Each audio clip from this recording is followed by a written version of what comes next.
नमस्कार, स्वागत है आप सभी का जनसत्य न्यूज पर।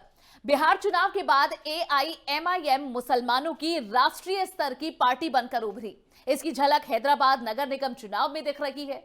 दरअसल नगर निगम चुनाव में अपने 51 प्रत्याशी मैदान में उतारे गए हैं एमआईएम के जरिए, जिसमें सिर्फ 10% यानी सिर्फ 5 टिकट ही हिंदू उम्मीदवारों को दिए गए।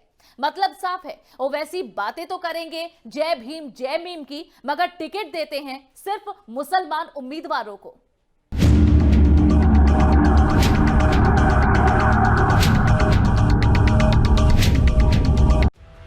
बिहार में ओवैसी की पार्टी 5 सीट जीतकर देश की सियासत में अपनी मौजूदगी दर्ज करवा चुकी है, मगर देश की सियासत की बात करने वाले ओवैसी नगर निगम चुनाव में नाम बड़े दर्शन छोटे जैसे लग रहे हैं।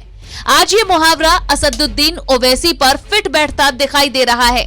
दरअसल हैदराबाद में नगर निगम का चुनाव हो रहा है। सभी पार्टियां अपने अपने उम्मीदवार मैदान में उतार रही हैं।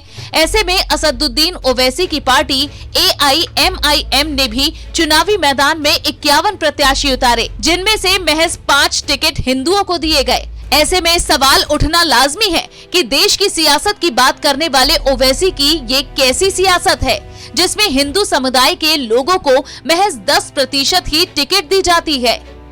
2016 की ग्रेटर हैदराबाद नगर निगम चुनाव में टीआरएस ने 150 वार्ड्स में से 99 वार्ड में जीत दर्ज की थी, जबकि असदुद्दीन ओवैसी की पार्टी एआईएमआईएम ने 60 सीटों में से 44 पर जीत दर्ज की थी। वहीं बीजेपी महज 3 नगर निगम वार्ड में ही जीत दर्ज कर सकी थी और कांग्रेस को महज 2 वार्ड्स में ही जीत मिली। इस तरह से ग्रेटर हैदराबाद इलाके में केसीआर और पुराने हैदराबाद में ओवैसी की पार्टी ने कब्जा जमाया था। बता दें, एआईएमआईएम का गठन साल 1927 में हुआ था। शुरुआत में ही पार्टी सिर्फ तेलंगाना तक सीमित थी। 1984 से ये पार्टी लगातार हैदराबाद लोकसभा सीट से जीतती आ रही है। तेलंगाना विधानसभा चुनाव 2014 में पार्टी ने 7 सीटें जीती और 2014 में महाराष्ट्र विधानसभा चुनाव में 2 सीटें जीती।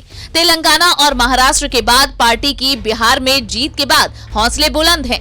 महाराष्ट्र से लेकर यूपी तक ओवैसी जय मीम जय भीम का नारा दे चुके हैं, जिसका मतलब साफ है, दलित और मुसलमान। ओवैसी अक्सर बीजेपी पर आरोप लगाते हैं कि वो मुसलमानों को टिकट नहीं देती। बीजेपी की सियासत हिंदुत्व के इर्द गिर्द ही रहती है। ऐसे में ओवैसी खुद 10% हिंदुओं को टिकट देकर साबित कर रहे हैं कि उनकी भी सियासत मुस्लिम वोटों पर ही टिकी है। हमारी इस पेशकश में इतना ही। ये पेशकश आपको पसंद आई हो तो इसे लाइक और शेयर जरूर करें। चैनल को सब्सक्राइब करना ना भूलें। नमस्कार।